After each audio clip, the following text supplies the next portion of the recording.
Jangan lupa tonton, subscribe, like, and share.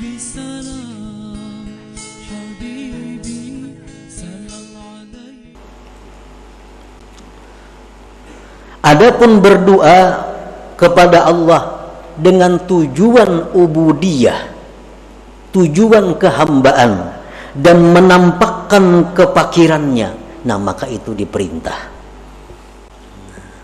Jadi kasat hati aja. Kalau kita berdoa kepada Allah, bukan minta jatah kada, ya Allah, hamba ini berdoa kepada Engkau hanya karena hamba ini fakir, hanya karena hamba ini menjunjung perintah Engkau untuk berdoa, maka hamba berdoa. Nah itu disuruh. Nah jadi artinya ada dua pilihan. Boleh kita kada berdoa, hanya mengucap hasbi Allah dalam menghadapi masalah-masalah. Boleh juga kita berdoa, tapi tujuan berdoa itu bukan mencari bagian kepada Allah, tetapi hanya semata-mata menampakkan kepakiran kepada Allah, menjunjung perintah Allah. Contoh nang kada berdoa Nabi Ibrahim tadi. Contoh nang berdoa Nabi kita dalam perang Badar. Pasukan 313, musuh lebih 1000 dengan peralatan yang lengkap. Nah, Nabi kita di dalam khimah berdoa, Allahumma ahdaka wa wa'dak. Ya Allah, hamba menuntut janji Engkau bahwa Engkau menolong orang-orang yang beriman. Nah, Nabi kita berdoa, minta ditolong. Tetapi beliau berdoa itu bukan menuntut bagian, tapi semata-mata karena menjunjung perintah Allah dan menampakkan kelemahan kepada Allah.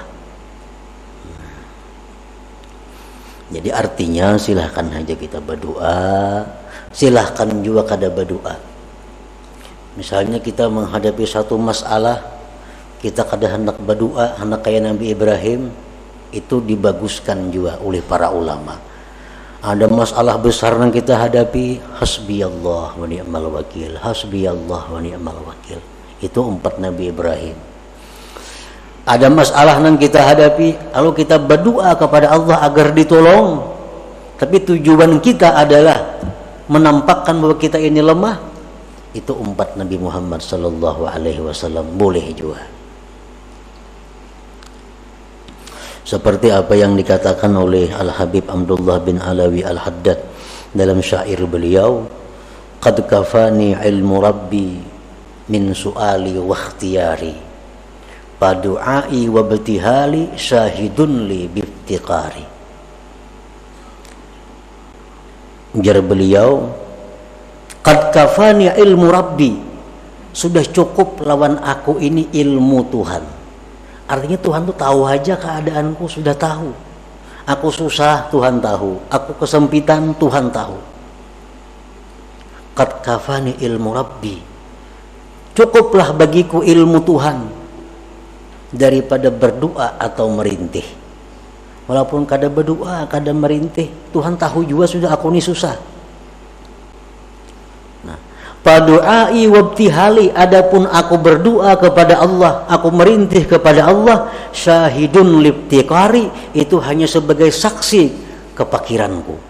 Itu hanya bukti kelemahanku yang perlu kepada Allah Subhanahu wa ta'ala. Nah, jadi doa itu kalau demikian halnya, doa itu kada kabul, kada jadi masalah.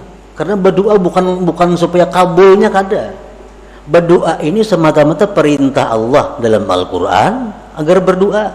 Yang kedua, berdoa itu menampakkan kita ini hina, menampakkan kita ini lemah. Itu kita berdoa, bukan supaya kabul doa, kada. Nah, jadi berdoa kada kabul doa, kada jadi masalah. Karena aku berdoa bukan mencari jatah kepada Allah. Aku berdoa hanya sebagai menjalankan perintah ubudiyah. Nah, itu terpuji, itu sangat baik. Nah, kemudian yang kedua, kesimpulannya, wa amma su'al wal isti'anah min ghairillahi ta'ala pamazmum idza kana ghafilan 'anillahi ta'ala wa amma idza i'taqada ghairallah sababa wallahu yu'ti wa yu'in fala ba'sa. Minta pertolongan kepada selain Allah itu tercela apabila dia lupa kepada Allah. Wahai dokter, aku sakit, nah obati pang aku, minta tolong lawan dokter. Itu tercela kalau lupa kepada Allah. Tetapi apabila dia minta kepada selain Allah dengan i'tikad hati bahwa ini adalah satu sebab, Allah juga yang memberi, yang menolong, maka pala baksa, maka yang demikian tidak mengapa. Ayo minta tolong lawan paurutan, tolong lawan si A, lawan si B. Tapi i'tikad hati ini hanya sebab untuk mendapatkan pertolongan Allah. Minta tolong lawan dokter untuk dapat kesehatan dari Allah. Minta tolong lawan ini untuk dapat rezeki dari Allah. Nah, boleh minta tolong kepada siapapun, tetapi sebab untuk mendapatkan pertolongan Allah. Nah, itu yang mesti kita ingat setiap kita minta tolong kepada makhluk Allah. Kalau tidak demikian, maka kita akan tercela.